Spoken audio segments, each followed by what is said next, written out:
Good evening. Good evening. சொல்லுங்களேன், கிளாஸ்ல எதை எதிர்பார்த்து நீங்க டிஆ கிளாஸ்ல போட்டீங்க? நான் வந்து கொஞ்சம் கேட்கறது இல்ல, பிடிவாதம் இருந்தது. ஸோ சிபிஎஸ்சியில் அந்த சிலபஸை குழந்தைங்களால ஃபோக்கஸ் பண்ண முடியலங்கிறது தான் ஃபர்ஸ்ட் இதாக இருந்தது, டிஆவோட தேடலுக்கான காரணமாக இருந்தது. ஓகே, அதனால அந்த பிடிவாதம் கம்மி பண்ணணும். சோ அந்த ஷைனஸ் போகணும். முதுவா பப்ளிக்ட்ட வந்து எப்படி அவன் பேசுறான் அப்படிங்கிறதுக்காக. ஸ்கூல்லயும் கொஞ்சம் பயப்படுறான். தைரியம் தான் மேம் பார்த்தோம். தைரியம் தான் வேணும்னு நினைச்சேங்க. ஓகே, முதல்ல அவ்வளோ தைரியமா இருக்க மாட்டாங்க, பயந்துப்பாங்களா? பயம்னா என்னென்ன விஷயத்துக்கெல்லாம் பயந்துப்பான்?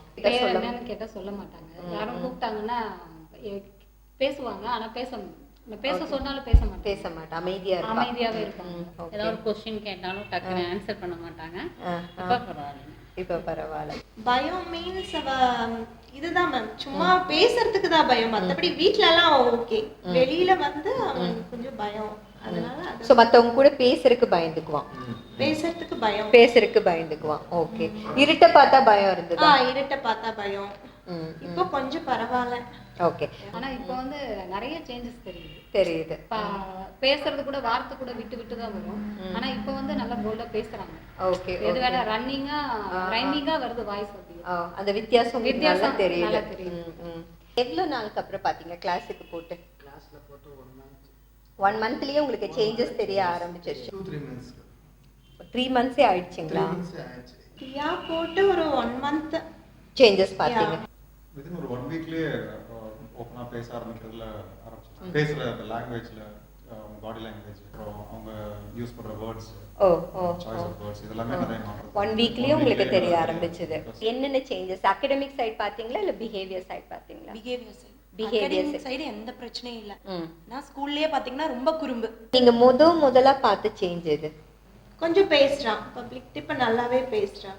அதுதான் முதல்ல எல்லாரும் கூட இந்த சகஜமா அவன் பழகுறதா சேஞ்சஸா இருக்கு. ஓகே கௌதம், நீ ஜங்க் ஃபுட் சாப்பிடாதப்பா, அதனால நீ வெயிட் போடுற அப்படின்னு சொன்னா, அப்புறம் எதுக்கு டாடி வாங்கிட்டு வந்தீங்க?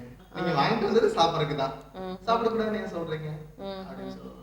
அப்புறம் வந்துட்டு நான் என்னோட கஸ்டமர்கிட்ட எங்கேயாவது வந்துட்டு நான் இல்ல வெளியில இருக்கேன் அப்படின்னு சொல்லும்போது, டாடி பொய் சொல்லக்கூடாதுன்னு சொல்லியிருக்கீங்கல்ல, நீங்க இப்ப பொய் பேசுறீங்க அப்படின்னு அப்பவே ஸ்பாட்லயே கேட்கலாம். இதெல்லாம் இந்த வயசுலயே பண்ணும்போது ஃபியூச்சர் நல்லா இருக்குன்னு. சோ டிஆ கிளாஸுக்கு அப்புறமா தான் இந்த குணங்கள்லாம் வந்துச்சுங்க.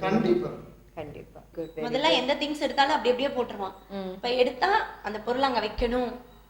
மாமுக்கு தான் தெரியும் அதோட நீட் என்ன நிலையா, எல்லாம் அப்படியே போட்டா எவ்வளவு எரிச்சு கிடந்தா நமக்கு கோவம் வரும். ஏதாவது விளையாடு ஜாமானமே வந்து 2 பேர் விளையாடுவாங்க, அங்கங்க இருக்கும். இவனே எடுத்து அந்த கவர்ல போட்டு அம்மா நாங்க வச்சிடறாங்கம்மா அப்படின்னு சொல்லிடுவாங்க. அகாடமிக் சைடுல நீங்க என்னென்ன சேஞ்சஸ் பாத்தீங்க அருண் கிட்ட? அதான் அந்த பேசுறது கொஞ்சம் ஓகே. இப்ப வந்து அவனே எல்லாத்திட்டையும் நார்மலா பேசுறான். கான்ஃபிடன்ஸ் கொஞ்சம் கம்மியா இருந்தது ரொம்பவே. இப்போ வந்து ஓரளவுக்கு. என்னென்ன விஷயத்துக்கு கான்ஃபிடன்ஸ் இல்லாம இருந்தது நீங்க உணர்ந்தீங்க? எதை தொட்டா எது சொன்னாலும் உடனே அழறது. அப்புறம் மெமரி பவர் ரொம்ப கேஷுவலா மெமரி பவர் வந்து இயல்பாவே இருந்தது. பட் கொஞ்சம் அதிகமா இருக்கு. கேஷுவலா ஒரு ஆக்டிவிட்டி செஞ்சுட்டு இருக்கும்போது பேரலா வேற நம்ம சொல்ற வேர்ட்ஸோ ஒரு ஆக்ஷனோ ஒரு ஈவெண்ட்டோ வந்து ஞாபகப்படுத்திட்டு ஒரு அதே மாதிரி இன்னொரு ஈவெண்ட் வரும்போது அதை கோரிலேட் பண்ணி சொல்ற அந்த ஒரு டேலண்ட் என்ஹான்ஸ் ஆயிருக்கு. கலரிங் ஹோம்வொர்க் பண்றது மேம். ஃபர்ஸ்ட் எல்லாம் வந்து ஹோம்வொர்க் எழுத 1 மணி நேரம் 2 மணி நேரம் ஆகும் மேம் ஒரு பேஜ் முடிக்க. இப்ப இந்த கிளாஸுக்கு அனுப்புனதுல இருந்து ஒரு 5 மினிட்ஸ்ல முடிச்சிடுவான். டிஆ மாதிரியான வகுப்பு இல்லாமல் போயிருந்தா அருண் வந்து ஃபியூச்சர்ல எப்படி இருந்திருப்பான்? டிஆ கிளாஸ் இல்லாம இருந்திருந்தா கொஞ்சம் ஷைனஸ் இருந்திருக்கும். வேற என்ன இருந்திருக்கும்? பயம் கொஞ்சம் இருந்திருக்கும். டிஆ மாதிரியான வகுப்புகள் நெக்ஸ்ட் ஜெனரேஷனுக்கு தேவையா? கண்டிப்பா இருக்கு. கண்டிப்பா தேவை மேம்.